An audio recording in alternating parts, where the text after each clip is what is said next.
ഇന്ന് നമുക്കൊരു രസം ഉണ്ടാക്കിയാലോ? വളരെ എളുപ്പം ഉണ്ടാക്കാൻ പറ്റുന്ന ഒരു കറിയാണല്ലേ രസം. അതിനുവേണ്ടി ആദ്യം തന്നെ നമ്മളൊരു പാൻ അടുപ്പത്ത് വെച്ചിട്ടുണ്ട്. അതിനകത്തേക്ക് വെളിച്ചെണ്ണയാണ് ചേർത്തിരിക്കുന്നത്. അത് ചൂടായി വരുമ്പോൾ നമുക്ക് ഇതിനകത്തേക്ക് കുറച്ച് വെളുത്തുള്ളി വേണം. അതൊരു 1.5 ടേബിൾ സ്പൂണോളം വെളുത്തുള്ളി ചതച്ചതാണിത് കേട്ടോ. അത് നമ്മുടെ വെളിച്ചെണ്ണയിലേക്ക് ആഡ് ചെയ്തിട്ടുണ്ട്. ഇനി നമുക്ക് വേണ്ടത് കുറച്ച് ഇഞ്ചിയാണ്. ഒരു 1-2 കഷ്ണം ഇഞ്ചി നമ്മൾ ചെറുതായിട്ട് ഇതുപോലെ തന്നെ ചതച്ചിടുന്നുണ്ട്. അതും നമ്മൾ പാനിനകത്തേക്ക് ചേർത്തിട്ടുണ്ട്. ഇനി ഒരു 3-4 ചെറിയ ഉള്ളി ഉണ്ടല്ലോ, അതും വേണം. അതും ചതച്ചാണ് നമ്മൾ ചേർക്കാൻ പോകുന്നത്. അതും നമ്മൾ ചേർത്തിട്ടുണ്ട്. ഇനി ഇതെല്ലാം നന്നായിട്ടൊന്ന് വഴന്ന് വരുന്നവരെ വെയിറ്റ് ചെയ്യാം. അതിനകത്തേക്ക് 1 ടീസ്പൂണോളം ജീരകം പൊടിച്ചത്, 1 ടേബിൾ സ്പൂണോളം കുരുമുളക് പൊടി, പിന്നെ കായം, കുറച്ച് മുളക് പൊടി, മഞ്ഞൾപ്പൊടി, ഉപ്പ്, ഇതെല്ലാം ചേർത്ത് നന്നായിട്ടൊന്ന് വഴന്ന് വരുമ്പോൾ അതിനകത്തേക്ക് ഒരു തക്കാളി ചെറുതായിട്ട് അരിഞ്ഞത് ചേർത്തിട്ടുണ്ട്. അപ്പോൾ ഇതെല്ലാം നന്നായിട്ട് ഒന്ന് ഇളക്കി ഒന്ന് മൂടി വെച്ചിട്ടുണ്ട്.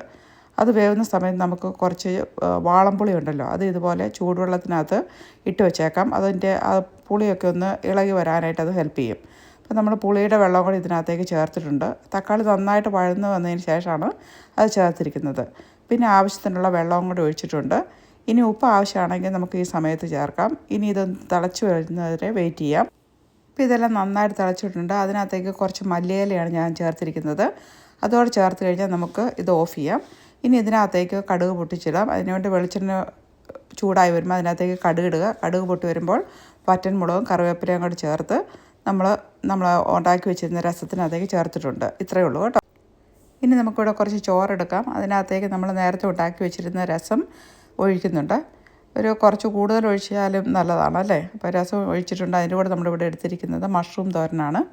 പിന്നെ നമുക്ക് ലോങ് ബീൻസ് ഉണ്ടല്ലോ, നമ്മുടെ അച്ചിങ്ങ, അത് മെഴുക്ക് പുരട്ടിയാണ്. കൂടെ ഒരു പപ്പടവും പിന്നെ നാരങ്ങ അച്ചാറും. ഇത്രയാണ് ഇന്നത്തെ കറികൾ. ഇതെല്ലാം കൂട്ടി നമുക്കൊന്ന് ചോറിനാം.